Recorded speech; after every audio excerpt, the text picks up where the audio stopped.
Baby, baby, you're my sun and moon. Girl, you're everything between. A lot of pretty faces could waste my time, but you're my dream, girl. You make flowers bloom. Girl, you make the stars collide.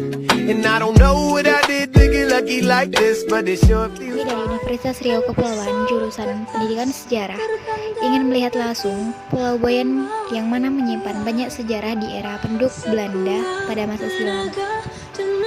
Izin memperkenalkan diri, saya Balkisah Sadilina. Kemudian ada anggota saya Vina Agustina dan Muhammad Agus Saleh. Perjalanan dimulai menggunakan speedboat dari Pelabuhan Rakyat Sagulung dengan menempuh waktu kurang lebih 10 menit perjalanan sampai ke sana. Kami disambut baik oleh rakyat Sagulung di sana, yang mana Pak Sabri ini menemani kami saat penelusuran di Pulau Boyan sampai kami keluar dari Pulau Boyan tersebut. Tiba di lokasi, kami diindahkan dengan rumah warga di Pulau Boyan yang tidak ramai penduduknya, namun indah dilihat oleh mata kita sendiri. Ini adalah Pak Sabri yang mana beliau menunjukkan letak peninggalan-peninggalan sejarah Belanda yang masih ada di Pulau Boyan sampai sekarang. Kita bisa melihatnya ketika kita masuk di hutan tersebut. Dulunya pulau ini adalah sebagai markas Belanda dan tempat persembunyian. Kemudian Pak Sabri menunjukkan bekas rumah peninggalan bangunan Belanda.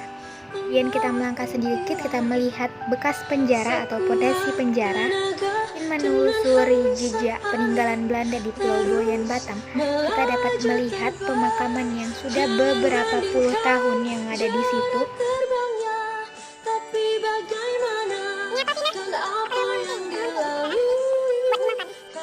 Pak Sabri mengatakan ini adalah tempat persembunyian orang Belanda. Dulunya lingkaran ini itu berbentuk L yang sangat luas.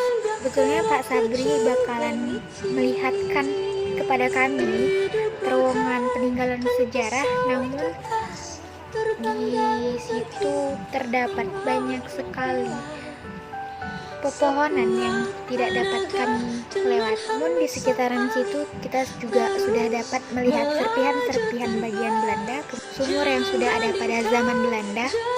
Sumur ini, kata Pak Sabri, adalah tempat pemandian orang-orang Belanda. Beberapa menit kemudian kami diperlihatkan oleh bangunan yang sudah tua, tetapi Pak Sabri tidak mengetahui bahwasannya bangunan ini bangunan zaman Belanda atau sudah beberapa puluh tahun yang lalu. Kemudian ujar Pak Sabri, sistem ekonomi dan mata pencarian di situ adalah bercocok tanam dan menangkap ikan.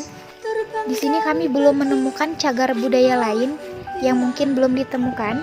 Mungkin sampai sini saja vlog ini menelusuri jejak peninggalan Belanda di Pulau Boyan. Saya perwakilan dari anggota berterima kasih kepada Pak Sabri yang mana telah membantu kami menelusuri jejak peninggalan Belanda di Pulau Boyan Batam ini. Kemudian 10 menitan kami sampai di Pelabuhan Sagulung. Kasih banyak oleh warga rakyat Sagulung yang mana membantu kami dalam penelusuran kali ini. Ada dua meriam senjata Belanda yang ada di Pulau Boyan. Kita bisa dilihat di Museum Raja Ali Haji. Ya, perwakilan dari kelompok saya juga berterima kasih kepada Bu Novita Mandasari Duta Gaul SPD NPD.